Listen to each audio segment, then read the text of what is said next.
El Ara sentía el sol del desierto como un castigo divino sobre su nuca, arrodillada en el centro de la plaza. El peso del crucifijo de madera áspera que la obligaban a sostener hundía sus muñecas en la tierra seca. Una penitencia pública orquestada por la voz atronadora del padre Ignacio, cuyas palabras la marcaban a fuego como una hereje, una traidora a su sangre y a su fe. Antes de continuar, deja tu like y suscríbete al canal para no perderte más historias como esta. Cuéntanos desde qué país nos acompañas. El murmullo de la multitud era un enjambre de avispas, cada rostro una máscara de desprecio o de miedo supersticioso. Ella no lloraba. Sus ojos, fijos en las grietas del suelo, recordaban otra calidez, la de un cuerpo diminuto y frágil en sus brazos, un calor que era vida y no vergüenza. Ese recuerdo era su único refugio, un secreto que convertía el odio del pueblo en un eco distante, sin poder real para quebrar el núcleo de su nueva identidad, forjada en un acto de compasión que ellos llamaban pecado. La humillación estaba diseñada para quebrarla, para arrancarle una confesión de brujería y lujuria. El padre Ignacio, un hombre cuya piedad se medía en la severidad de sus castigos, la acusaba de yacer con el salvaje, de entregar su cuerpo y su alma a las fuerzas oscuras que, según él, habitaban en el desierto y en el corazón de los apaches. Pero la verdad era mucho más íntima y sagrada, un misterio que esa gente de fe ciega y corazón reseco jamás podría comprender. Mientras el sudor y el polvo se mezclaban en su piel, el Ara no pensaba en el demonio, sino en la desesperación en los ojos de un guerrero, en el llanto casi inaudible de un niño al borde de la muerte. La injusticia de la escena era monumental. La condenaban por un acto de maternidad, el único gesto puro y redentor que había conocido en su solitaria existencia, un acto que había dado propósito a su cuerpo, considerado por todos como estéril e inútil.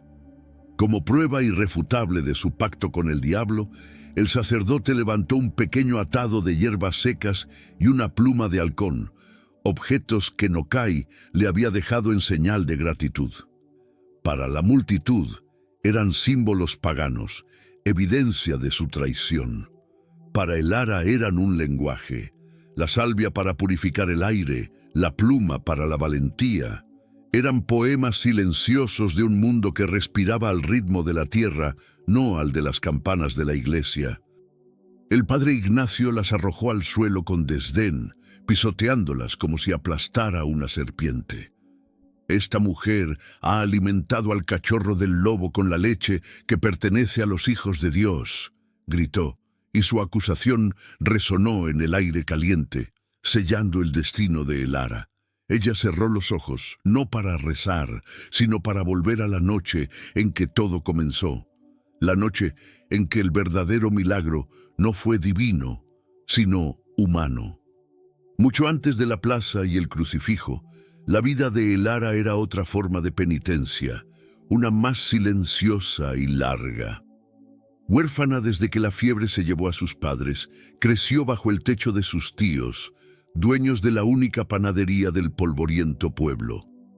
Su existencia transcurría entre el calor sofocante del horno y el olor perpetuo a levadura.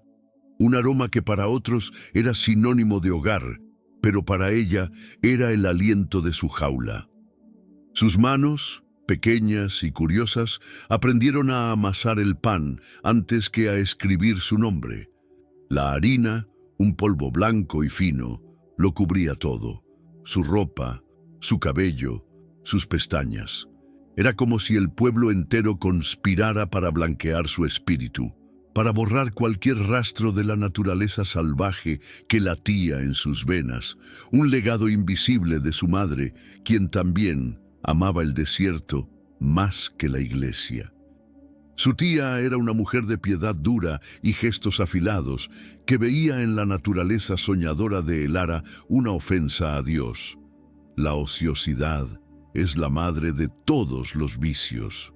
Le repetía mientras le asignaba tareas que comenzaban antes del alba y terminaban mucho después del anochecer. Amasar, hornear, limpiar. El ciclo era implacable, diseñado para no dejar espacio a los pensamientos, a los anhelos. Pero el espíritu de Elara era como una planta del desierto, capaz de encontrar una grieta en la roca más dura para buscar el sol. En los breves momentos en que la creían dormida o la enviaban a buscar leña, sus pies la llevaban a los límites del pueblo, donde el orden de las casas de adobe se rendía ante el caos sublime del desierto de Sonora. Allí, entre los saguaros que se alzaban como centinelas silenciosos y las ocotillas de ramas espinosas, Elara aprendía un catecismo diferente. No era el de los santos y los mártires, sino el de las hierbas que curaban la fiebre, las raíces que calmaban el dolor y las flores que solo abrían bajo el manto de la noche. Tocaba la tierra, sentía su pulso, escuchaba sus secretos, se untaba el jugo del aloe en las quemaduras del horno y masticaba hojas de gobernadora para aliviar la tristeza. Este conocimiento, adquirido en soledad y silencio, se convirtió en su poder y a la vez en su estigma. No era la panadera ni la huérfana. Para los niños que la espiaban desde lejos, era la rara, la que hablaba con las plantas. A medida que se convertía en mujer, la soledad de Elara se profundizó, adquiriendo un matiz más amargo. Su cuerpo, de formas más generosas y caderas más anchas que las de las otras muchachas del pueblo, no atraía a los pretendientes. Pero no era su figura lo que los ahuyentaba, sino su silencio, la intensidad de su mirada, que parecía ver más allá de las apariencias. Los pocos jóvenes que se atrevieron a cortejarla se retiraban desconcertados por una mujer que prefería preguntar por el nombre de las estrellas que escuchar promesas vacías. La veían como un campo sin arar, un misterio que no tenían la paciencia de descifrar. Elara, por su parte, sentía sus torpes intentos de romance como una invasión, un intento de domesticar la última parte de ella que aún era libre. La verdadera herida, sin embargo, era la de su vientre. En un lugar donde la fertilidad de una mujer era su mayor bendición y su principal propósito, los años pasaban y Elara permanecía sin hijos. Las otras mujeres, que exhibían sus vientres crecidos como trofeos de piedad y gracia divina, la miraban con una mezcla de lástima y desprecio. Los susurros la seguían desde la iglesia hasta el mercado, estéril, seca, castigada por Dios. Cada bebé bautizado por el padre Ignacio era una espina más en su corazón. La panadería, que antes era su prisión, se convirtió en un refugio donde el calor del horno secaba las lágrimas que no se permitía derramar en público. Su cuerpo, un paisaje que anhelaba dar vida, se sentía tan árido como el desierto en la estación seca. Esta condición de paria la aisló por completo. Mientras las demás mujeres se reunían para coser y compartir confidencias sobre maridos e hijos, Elara se quedaba con su masa y sus pensamientos. Su única compañía eran las historias que se contaba a sí misma, relatos de mujeres que vivían en las montañas, que cabalgaban con los lobos y que no necesitaban a un hombre ni a un cura para saberse completas. Se imaginaba arrancando de su piel la capa de harina y corriendo hacia el horizonte, dejando atrás el olor a pan y las miradas acusadoras. Su anhelo de maternidad se transformó lentamente en un anhelo de libertad, un deseo de cuidar algo, cualquier cosa, que no la juzgara por lo que no era. El pueblo vivía bajo una sombra constante, una amenaza que tenía nombre y rostro para ellos: los apaches. El padre Ignacio, en sus sermones dominicales, los describía como criaturas infernales sin alma, una plaga enviada por Satanás para poner a prueba la fe de los buenos cristianos. Los soldados que pasaban por el pueblo de regreso de alguna escaramuza alimentaban el terror con historias de una crueldad indescriptible, de ataques nocturnos y de una violencia que helaba la sangre. El miedo era el pan de cada día, un muro invisible pero sólido que mantenía a la comunidad unida en su odio hacia el enemigo común, el indio sin rostro al que culpaban de todas sus desgracias, desde la sequía hasta las enfermedades. Para los habitantes del pueblo, el desierto que rodeaba sus vidas no era un lugar de belleza, sino el territorio del enemigo. Cada cañón, cada meseta, cada sombra proyectada por las rocas podía ocultar a un guerrero apache esperando para matar y saquear. Los hombres no se aventuraban lejos sin sus rifles, y las mujeres prohibían a sus hijos jugar cerca de los arroyos al atardecer. Esta fobia colectiva era una fiebre que el Ara no compartía. Cuando miraba las montañas, no veía el hogar de demonios, sino un lugar de poder y misterio. Sentía una extraña afinidad por esa tierra que todos temían, como si reconociera en su indomable naturaleza un reflejo de su propio espíritu reprimido. No sentía odio, solo una profunda y solitaria curiosidad. Escuchaba las historias de masacres y secuestros con un nudo en el estómago. Le resultaba imposible reconciliar la imagen del monstruo sanguinario que describía el sacerdote con la delicadeza de una flor de cactus o la majestuosidad de un águila volando en círculos. En su lógica simple y apegada a la tierra, no había criaturas inherentemente malas. El escorpión picaba para defenderse, la serpiente mordía si era provocada. Se preguntaba qué provocación habrían sufrido aquellos a quienes todos llamaban salvajes. Esta forma de pensar era su herejía más peligrosa, un secreto que guardaba con más celo que su conocimiento de las hierbas, pues sabía que dudar de la maldad del apache era tan grave como dudar de la existencia de Dios. Su marginación le otorgó una perspectiva única. Al no pertenecer a ningún círculo, al no ser parte de las conversaciones de las mujeres ni de las bravuconadas de los hombres, se convirtió en una observadora silenciosa. Veía el miedo en los ojos de sus vecinos y reconocía su propia fragilidad. Veía el odio en sus palabras y sentía el eco de su propia soledad. Su dolor personal le permitió intuir un dolor más grande, uno que se extendía por todo ese territorio disputado a sangre y fuego. El Ara no lo sabía entonces, pero su corazón, arado por el sufrimiento y la exclusión, estaba siendo preparado. Estaba fértil para un tipo de semilla que ninguna otra mujer del pueblo habría estado dispuesta a recibir. Así, el Ara vivía en una frontera, no solo entre el pueblo y el desierto, sino entre la fe impuesta y la sabiduría innata, entre la sumisión y la rebeldía silenciosa. Su vida era un lienzo en blanco, cubierto por la harina de la resignación, esperando la única pincelada de color que podría darle sentido.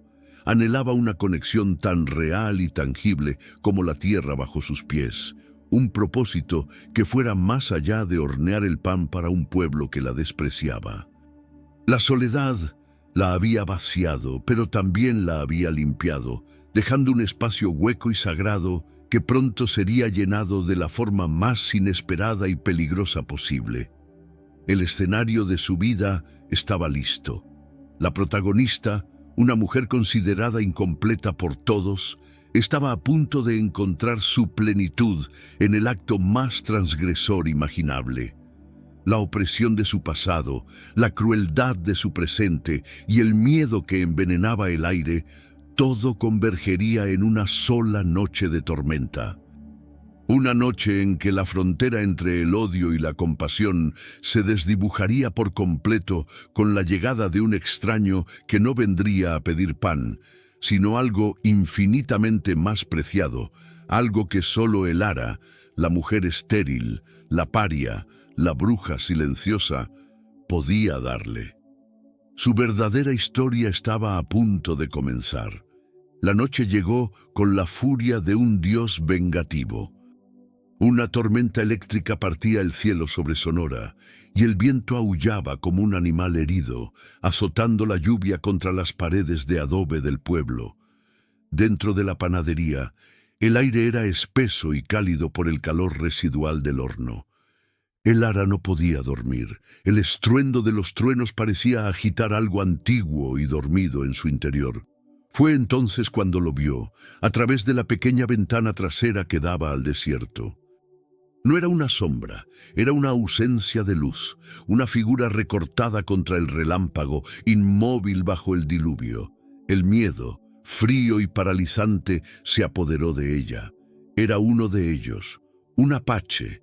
Todo lo que le habían enseñado a odiar y temer estaba allí, a solo unos metros de su puerta. Se quedó petrificada, esperando el estallido de la violencia, la puerta astillada por un tomahawk, el grito de guerra que anunciaría su fin. Pero la figura no se movió.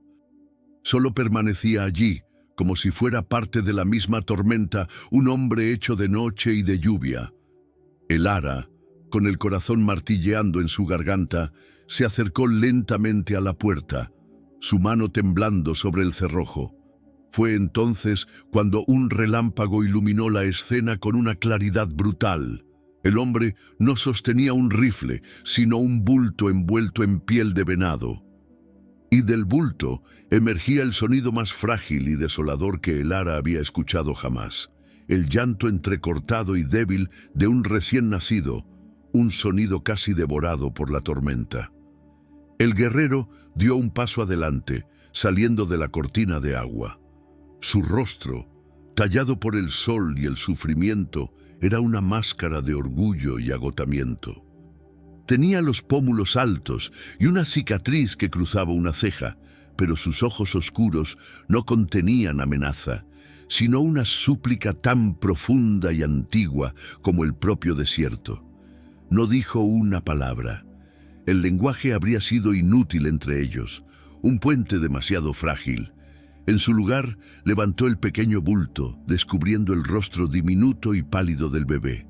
Luego, con un gesto lento y desesperado, se señaló el pecho y después al niño, una y otra vez. Leche. No pedía pan, ni refugio, ni piedad. Pedía vida para su hijo. En ese instante, el miedo de el Lara se evaporó, reemplazado por una oleada de comprensión tan violenta como la tormenta. El hombre que tenía delante no era el demonio de los sermones del padre Ignacio. Era un padre que había cruzado el territorio enemigo, arriesgando todo, no para matar, sino para rogar. Vio la sombra de la muerte en la piel del bebé, la misma palidez que había visto en los rostros de los niños del pueblo consumidos por la fiebre. Todas las barreras construidas por el odio, la religión y la raza se derrumbaron en ese silencio cargado de truenos y del llanto de un bebé. Su cuerpo, su vientre estéril, su soledad, todo su dolor, encontró de repente un punto de anclaje. Abrió la puerta. El guerrero no entró de inmediato, como si no pudiera creer en el gesto. Se quedó en el umbral, el agua chorreando de su cabello largo y negro, sus ojos fijos en los de ella, buscando la trampa, la traición. El Lara simplemente extendió los brazos. Sin dudarlo más, él le entregó al niño. El bebé era increíblemente ligero, un manojo de huesos frágiles y piel fría. Su llanto cesó en cuanto sintió el calor del cuerpo de el Lara.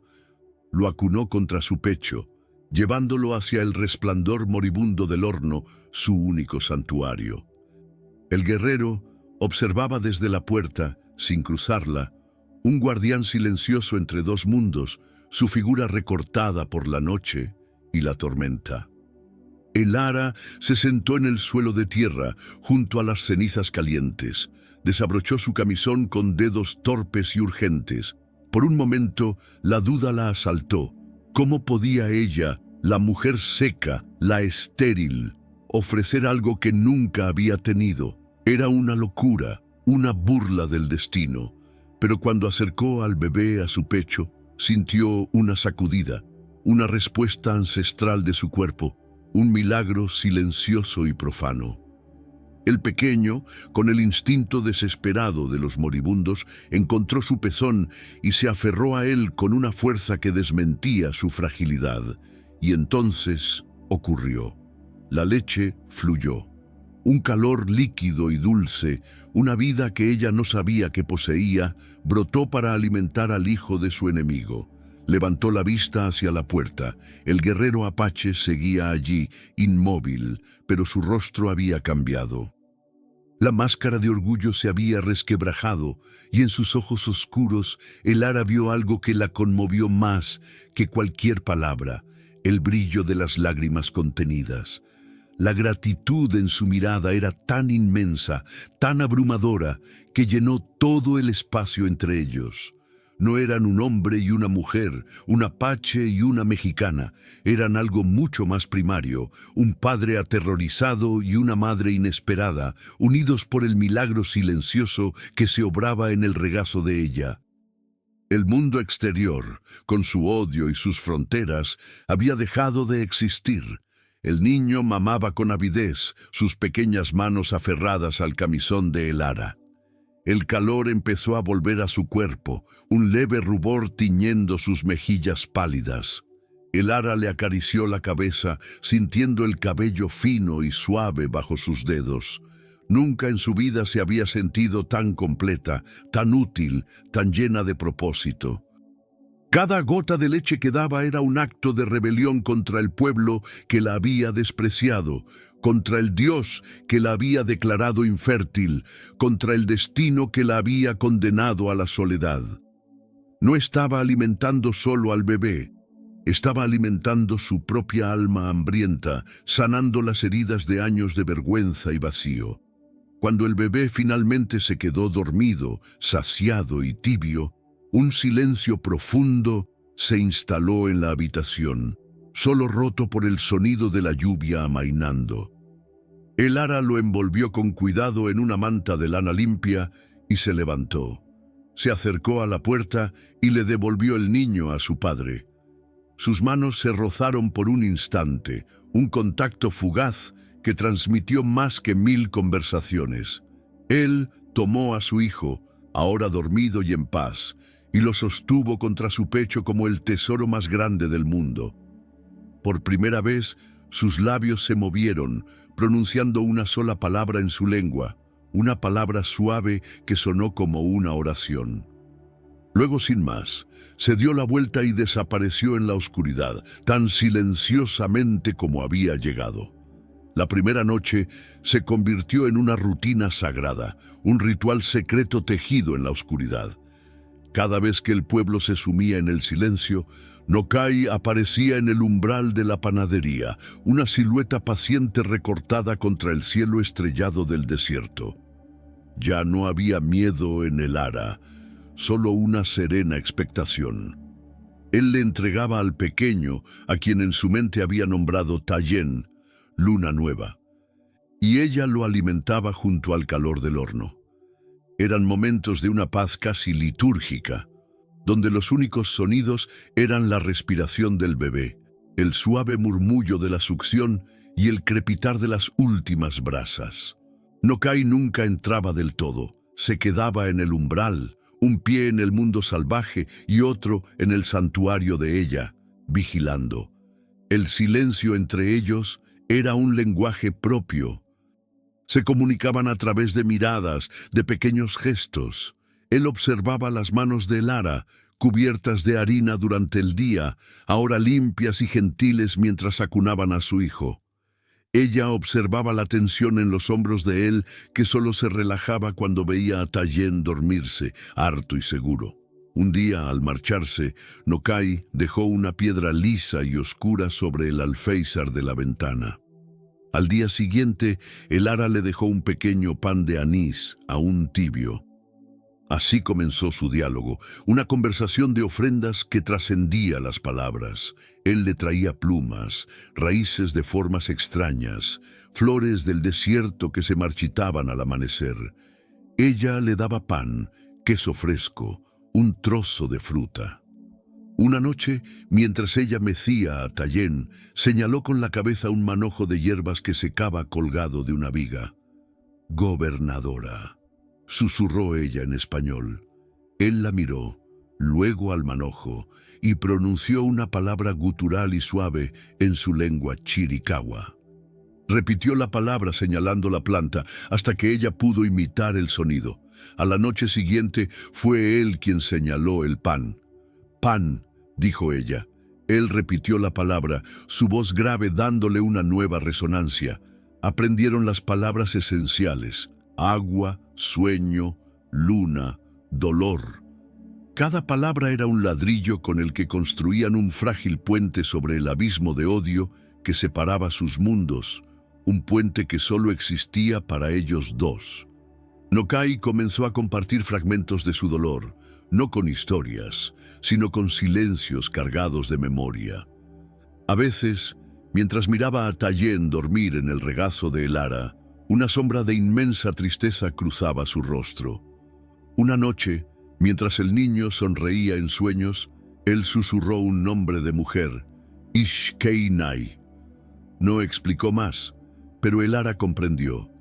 Era el nombre de la madre del niño, una herida que aún sangraba.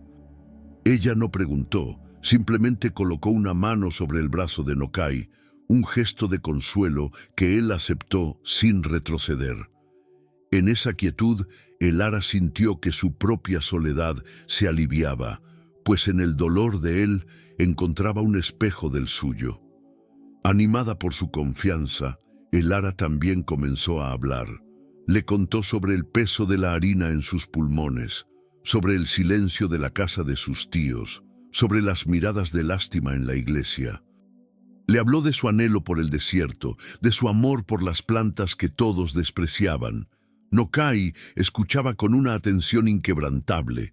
Su mirada nunca la juzgaba.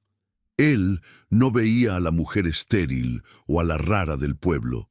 Veía a la mujer que olía a tierra y a pan caliente, la mujer cuyas manos sabían curar y cuyo cuerpo alimentaba a su hijo.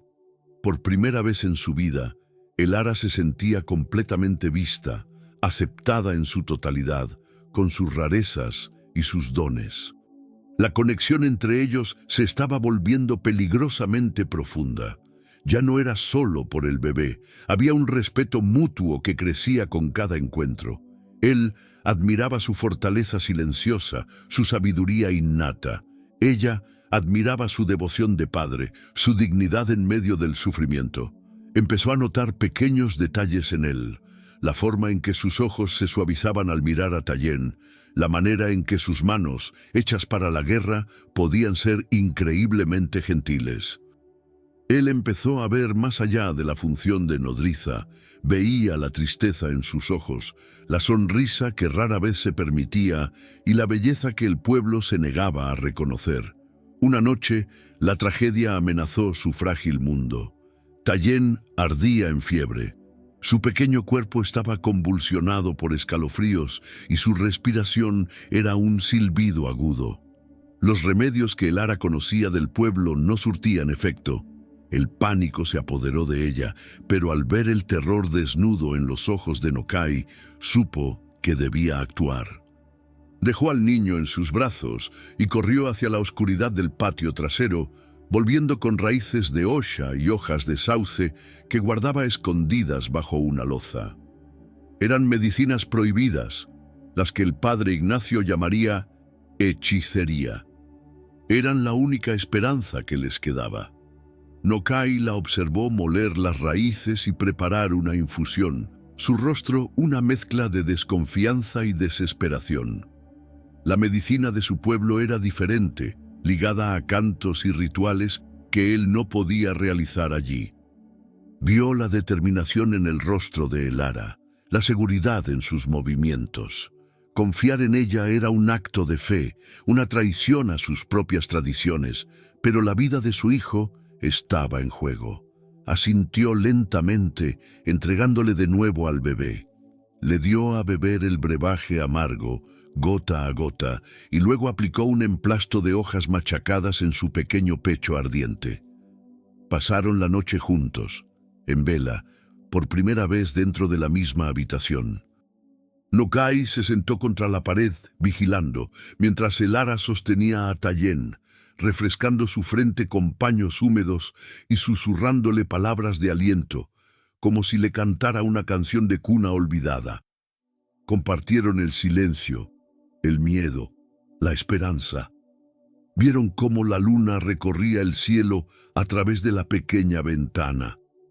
En esas horas interminables, se convirtieron en algo más que dos extraños unidos por la necesidad. Se convirtieron en un padre y una madre luchando juntos por la vida de su hijo, una familia forjada en el secreto y la adversidad. Justo antes del amanecer, la fiebre cedió. La respiración de Tayen se volvió profunda y regular, y el sudor que empapaba su cuerpo era fresco, no febril. Un suspiro de alivio escapó de los labios de Elara, un sonido que fue casi un sollozo. Nokai se acercó y, con una delicadeza que la dejó sin aliento, le apartó un mechón de cabello húmedo de la frente. Su pulgar rozó su sien, un contacto que duró solo un segundo, pero que tuvo el peso de una confesión. En ese gesto había gratitud, respeto y una admiración que iba más allá de lo que ella hacía por su hijo. Era un reconocimiento a quién era ella. El vínculo entre ellos quedó sellado esa noche. Nokai ya no solo veía a la nodriza de su hijo, veía a una mujer de poder, una curandera cuyo conocimiento era tan profundo y sagrado como el de los ancianos de su propia tribu. Comprendió que la sabiduría no pertenecía a una sola raza ni a una sola fe, sino que brotaba de la tierra misma, y Elara estaba conectada a esa fuente de una manera que él nunca había visto en alguien de su pueblo. Su respeto se transformó en una profunda veneración por su espíritu indomable. Elara, por su parte, sintió que esa noche había reclamado su identidad. Ya no era la panadera estéril, sino una sanadora, una portadora de vida. El poder que siempre había sentido en su interior, el poder que el pueblo había intentado suprimir y castigar, había sido finalmente reconocido y honrado. La mirada de Nokai la validaba de una forma que ninguna bendición del cura podría haberlo hecho. Él no solo había aceptado su ayuda, sino que había honrado su esencia. Su relación, nacida de la necesidad, ahora se cimentaba en un profundo respeto mutuo. Después de esa noche, algo cambió en sus encuentros. La tensión de la supervivencia fue reemplazada por una calma íntima. A veces, él le contaba en su lengua historias de las estrellas, y aunque ella no entendía las palabras, entendía la cadencia y la emoción. Ella, a su vez, le cantaba en voz baja viejas canciones de cuna en español que recordaba de su madre, melodías tristes y dulces que Tayen escuchaba con los ojos cerrados. Se estaban enseñando mutuamente a sanar, a confiar y a encontrar un hogar en la presencia del otro. Su amor, si es que podía llamarse así, no era de deseo, sino de reconocimiento. Era el amor de dos almas solitarias que habían encontrado su reflejo en el otro. Se completaban de una manera extraña y perfecta. Él era la resistencia del desierto, la dignidad silenciosa de un pueblo perseguido. Ella era la nutrición de la tierra, la sabiduría oculta de las plantas. Juntos, en el secreto de la panadería, formaban un mundo completo, un refugio contra la crueldad del exterior. Pero ambos sabían, en el fondo de sus corazones, que un refugio tan frágil no podía durar para siempre. La delicada burbuja de su mundo secreto estaba destinada a estallar.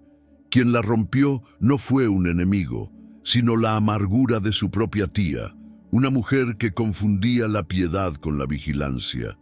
Una madrugada, al levantarse a comprobar si la masa había leudado, escuchó el susurro de una nana en español. Siguió el sonido hasta la trastienda y a través de una grieta en la madera vio la escena. Su sobrina, la estéril, la rara, meciendo a un bebé de piel oscura mientras un guerrero apache la observaba desde el umbral. El horror y la envidia se retorcieron en su interior. No vio un acto de compasión, sino la más profunda de las traiciones, la confirmación de que Elara estaba endemoniada. La noticia corrió por el pueblo más rápido que un incendio en la maleza seca. La versión de la tía, aderezada con años de resentimiento y fervor religioso, se convirtió en una historia de lujuria y brujería. «Tiene un hijo del diablo», chillaba en el mercado. «El apache es su amante y la ha iniciado en sus ritos paganos». La semilla del miedo, tan cuidadosamente cultivada por el padre Ignacio, germinó en un instante. Elara se convirtió en el monstruo que explicaba todas las desgracias. La panadera silenciosa pasó a ser la concubina del salvaje, la traidora que abría las puertas del pueblo al enemigo mientras todos dormían. La histeria colectiva necesitaba un chivo expiatorio y Elara era la ofrenda perfecta. El padre Ignacio no esperó a la misa del domingo. Vio en la acusación la mano de Dios, una oportunidad de oro para reafirmar su autoridad y purgar el mal que, según él, corrompía a su rebaño. Irrumpió en la panadería a media mañana, seguido por 2 hombres corpulentos de la milicia del pueblo. No hubo preguntas ni juicio. Agarraron a Elara por los brazos, sin hacer caso de sus protestas, arrancándola de su trabajo. El velo de harina que la cubría se rasgó, y la arrastraron fuera, hacia la luz cegadora del sol y los ojos acusadores de todo el pueblo, que ya se había congregado en la plaza, esperando el espectáculo. «Aquí la tienen», tronó el sacerdote empujándola al centro del círculo de odio. «La mujer que se acuesta con el infiel, la que da el seno, destinado a los hijos de cristianos, a la semilla de Satanás». La multitud rugió, un solo animal con cientos de bocas. Le arrojaron verduras podridas, tierra, insultos que la herían más que las piedras. La ataron al mismo poste donde se fijaban los edictos y los castigos, el corazón mismo de la ley del pueblo. Le pusieron en las manos el pesado crucifijo de madera, una ironía cruel que la obligaba a abrazar el símbolo de la fe que la estaba condenando. Era la escena de su pesadilla, ahora hecha una realidad insoportable. Pero mientras el sacerdote continuaba su diatriba, enumerando sus pecados y llamando al arrepentimiento, algo en Elara se mantuvo intacto. Arrodillada en el polvo, sintiendo el dolor en sus muñecas y la humillación en su piel, su mente se refugió en el santuario de sus recuerdos. Recordó el peso de Tayén en sus brazos, el calor de su cuerpo diminuto contra el suyo, la sensación de su propia leche fluyendo para dar vida. Recordó la mirada de gratitud de Nokai, el respeto en sus ojos, el roce de su pulgar en su sien. Esos recuerdos eran su verdadera fe, un evangelio personal que ninguna acusación podía profanar.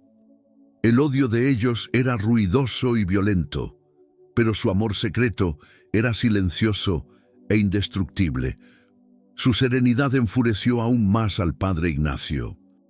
Él esperaba lágrimas, súplicas, una confesión que validara su poder, pero Elara permaneció en silencio. Su rostro no mostraba miedo, sino una tristeza profunda por la ceguera de ellos. Su dignidad era un desafío. «No se arrepiente», gritó el cura a la multitud. «Su corazón está endurecido por el pecado. Necesita sentir el fuego purificador en su carne para que su alma pueda ser salvada». Ordenó a uno de los milicianos que trajera el hierro de marcar, el que usaban para el ganado, con la letra P de pagana. El hombre atizó el fuego en una pequeña fragua portátil. El olor a carbón ardiendo y el brillo anaranjado del hierro al rojo vivo prometían un dolor definitivo. Elara cerró los ojos, preparándose para el dolor. No lucharía. Dejaría que marcaran su cuerpo, porque su espíritu ya no les pertenecía. Había vivido una vida más plena en esos pocos meses de secreto que en todos sus años de sumisión. Había sido madre, sanadora, amada. Esa verdad era suya y nadie podía arrebatársela. El miliciano se acercó con el hierro candente, el calor horrendo llegando a su rostro. La multitud contuvo el aliento en un silencio expectante y morboso. El fin había llegado. La separación sería absoluta, su piel marcada para siempre como una paria entre los parias. Ya nunca podría volver a ver a Nokai ni a Tayen. Fue entonces cuando un silencio de otra naturaleza cayó sobre la plaza. Un silencio nacido no de la expectación, sino del shock y del miedo primordial.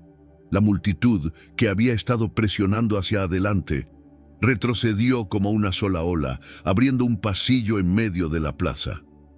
En el extremo de ese pasillo, de pie bajo el sol implacable, estaba Nokai. No había llegado como una sombra, sino a plena luz del día. No llevaba más armas que el cuchillo en su cinto y no venía con gritos de guerra. Su llegada fue silenciosa, deliberada, su presencia tan poderosa que detuvo en seco la ceremonia de odio. Caminó lentamente hacia el centro de la plaza, sus ojos fijos únicamente en el ara, ignorando al sacerdote, a los milicianos y al pueblo entero. El clímax no sería una batalla de armas, sino una confrontación de almas. Nokai no desenvainó su cuchillo. Su arma era la quietud, un silencio que pesaba más que todas las piedras del pueblo. Se arrodilló frente a el ara, indiferente al hierro candente y a los gritos ahogados del sacerdote. Con una delicadeza que contrastaba brutalmente con la violencia de la escena, levantó del polvo la pequeña pluma de halcón que el cura había pisoteado, el símbolo de su supuesto pecado. La limpió con su pulgar y se la ofreció en la palma de su mano. Sus ojos se encontraron, y en esa mirada hubo una promesa y un reconocimiento. «Ina», susurró él, una palabra que en la lengua chiricahua no solo significaba madre, sino que evocaba la fuerza vital de la tierra misma. Luego se puso de pie y enfrentó al pueblo, no con ira, sino con la mirada de un juez ancestral, un espejo que les devolvía la imagen de su propia fealdad. Esa sola palabra, Ina, fue la llave que liberó a el ara. Recibió la pluma como si fuera una hostia sagrada, cerrando los dedos sobre ella. Una fuerza que no sabía que poseía surgió desde lo más profundo de su ser, nacida del respeto de Nokai y del amor por Tayen. Ya no era una víctima. Tiró de las cuerdas que la ataban, no con la fuerza de los músculos, sino con la del espíritu. La soga, vieja y reseca por el sol, se tensó y finalmente cedió con un chasquido. Se puso de pie, dejando que el pesado crucifijo cayera al suelo con un golpe sordo. Se sacudió el polvo de las rodillas, erguida y libre. Miró por última vez los rostros de la gente con la que había crecido, pero ya no los reconocía. Sin una palabra, le dio la espalda al poste, al sacerdote y a toda su vida pasada, y caminó hacia Nokai. Juntos se dieron la vuelta y comenzaron a caminar, alejándose de la plaza. La multitud, antes un monstruo rugiente, era ahora una colección de individuos atónitos, paralizados por un acto de dignidad que no podían comprender. El padre Ignacio gritó órdenes, amenazas de excomunión y fuego eterno, pero su voz se había vuelto hueca, despojada de su poder. Nadie se movió para detenerlos. Vieron cómo la mujer que habían condenado y el guerrero que habían temido se alejaban, paso a paso, dejando atrás el pueblo opresivo para adentrarse en la libertad implacable del desierto.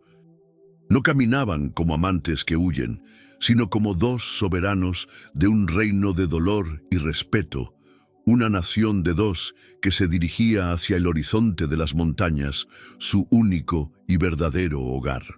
Un año después, Bajo el cielo azul profundo de las montañas Chiricahua, la imagen es otra. El ara ya no lleva la piel pálida de la panadería, sino el tono dorado del sol y el viento. Su cabello, antes recogido en una trenza severa, ahora cae libre sobre sus hombros. Está sentada en la tierra, y a su lado, un niño pequeño de ojos oscuros y risa fácil, Tallén, apila piedras. Ella le señala una planta de flores amarillas y le dice su nombre, primero en español, luego en la lengua apache que ha comenzado a aprender. Nokai los observa desde la distancia, apoyado en un pino. La tristeza no ha abandonado sus ojos por completo, pero ahora está acompañada de una paz serena. La mujer que el mundo llamó estéril encontró su propósito al convertirse en madre de un niño huérfano y en la sanadora del alma de un guerrero. Al salvarlos, se salvó a sí misma, encontrando su libertad no en el cielo prometido por un cura, sino en la tierra que siempre la había llamado.